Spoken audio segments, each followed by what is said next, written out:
So what I'm gonna do is I'm gonna keep my heels on the ground. That's very important for all the reasons we talked about. That's our baseline for grounding, our baseline for a neutral pelvis. Then what I'm gonna do is I'm gonna round my back, bend my knees a little bit, and my feet are just about hip width apart. And I'm gonna keep reaching to the floor as I'm bending my knees, rounding, rounding, rounding, rounding, rounding, seeing if I can get my hips to my heels. And I'm gonna try and bring my hands here and breathe here. And you shouldn't feel your hip flexors. You should not feel the front of your hips working here. You might feel your abs, and you should feel weight in your heels, not your toes. And stay here 4 or 5 breaths. This is actually really challenging. And then to come out, you're gonna come out the way you came in, keeping back round, pushing through heels, coming up.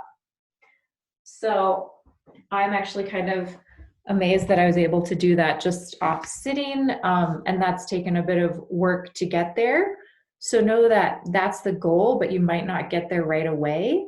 And now I'm going to show you a little trick or a hack to help you achieve that over time and get all the same benefits. So for this little trick, you need some kind of pole or a broomstick. I'm going to use a trekking pole.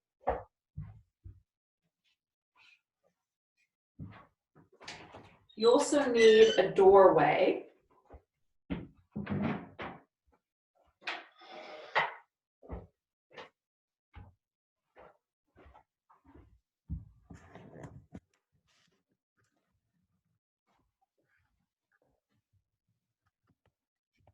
So I'm going to do a little rearranging here.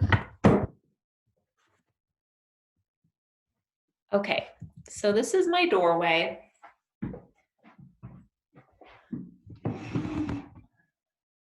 And I have my pole, and you want to use something that, that won't scratch your door, but it's actually in a way a good reminder, because with this exercise, you don't want to be hanging on the pole. That's very important.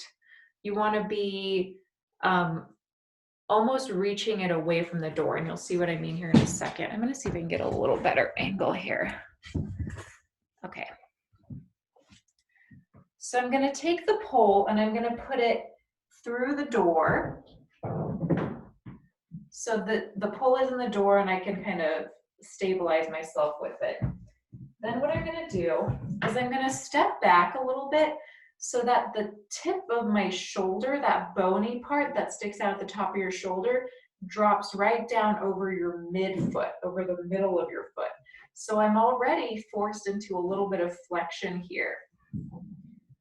From there, my feet are hip width or a little bit wider apart. I'm going to round out my back and bring my ribs in.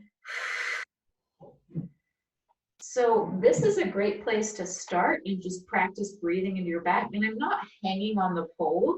I'm just holding the pole, and it's almost like I'm like reaching. I'm almost reaching that pole past the door.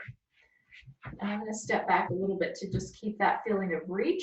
With my knees bent, I can tuck my pelvis under. You can work here, or you can exhale, keeping weight through your heels, back around, work your way down, using the pole as a helper, but again, I'm not hanging on it. See the difference? I'm just holding it, and I can come down to 90, round my back, and breathe here. This is quite challenging. It's good core work. It's good getting weight into your heels. It's good breathing in your back. And you can just work your way as low as you want using the pole to help you so that you can get all the way down here and breathe here. 4 or 5 breaths. So basically you just get to your lowest position where you can maintain a round back. Breathe there 4 to 5 breaths. And then I would challenge you to try and push that bar away from the door a little bit as you come up. Keeping back round.